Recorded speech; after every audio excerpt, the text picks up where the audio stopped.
Trolling live baits is probably one of the most effective ways of getting on fish while kayak fishing. So that's what we're going to look at today. If you want to fish live baits, of course, you're going to need a way to carry those baits on your kayak. If you're fishing for small fish, walleye, that sort of thing, and using small minnows, you can generally just keep those in some kind of a container on the back of your boat. But for your larger baits like mackerel, sardine, mullet, that sort of thing, you're going to want a full circulating live bait well like I have here with this Bristol Bay from Shimano. Now when I'm trolling large baits down in Baja, I like to use a circle hook. That's going to make sure that I get a good hook set in the corner of the mouth. Now I attach that to my Seaguar fluorocarbon leader with a small loop knot. The reason I do that is that allows the bait to have a little bit more motion, giving it that natural presentation.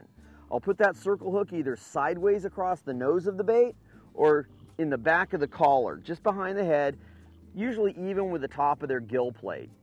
Now when trolling live baits, you want as natural a presentation as possible, which in most cases means trolling very slowly. I generally say that you can't troll too slow. As long as your bait isn't passing you and you have a slight tension on the line, you're going at a good speed. I'll usually have my rod in a Scotty Rodmaster 2 rod holder just behind me within easy reach. Presentation isn't everything though. Your bait has to have a natural feel when the fish picks it up, otherwise it may spit it out. A natural feel means the game fish shouldn't feel any resistance when it grabs the bait, so that it'll run with it and swallow it, which gives you a much better chance to get the set on the hook. A great way to get this natural feel is by using a conventional or bait casting reel with the reel out of gear and the clicker on.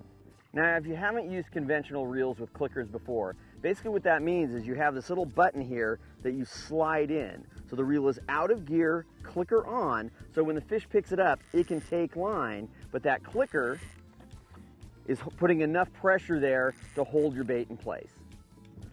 So with the clicker on, I'll hear it when a fish hits. I'll just set the paddle across my lap, reach back, grab the rod, turn off the clicker, throw the reel in gear. All of that is giving the fish enough time to swallow that bait.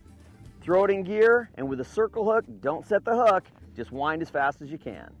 Now a lot of times I'll be trolling really large bait, big mackerel or really large mullet. A lot of times the clicker on the reels just isn't quite strong enough to hold that bait in place.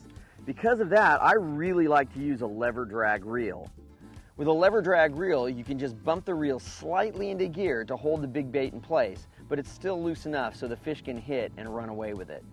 Another trick, if you don't have a lever drag reel or a reel with a strong enough clicker, is to wrap a rubber band around the rod and the line. This will hold the line tight to the rod until the fish hits it. When a fish hits it, it burns through the rubber band. So there's a few tips on helping you troll with live bait. I hope it'll make your catch counts go up. Until next time, I'm Jim Sammons, and that's your ex officio kayak fishing tip of the week.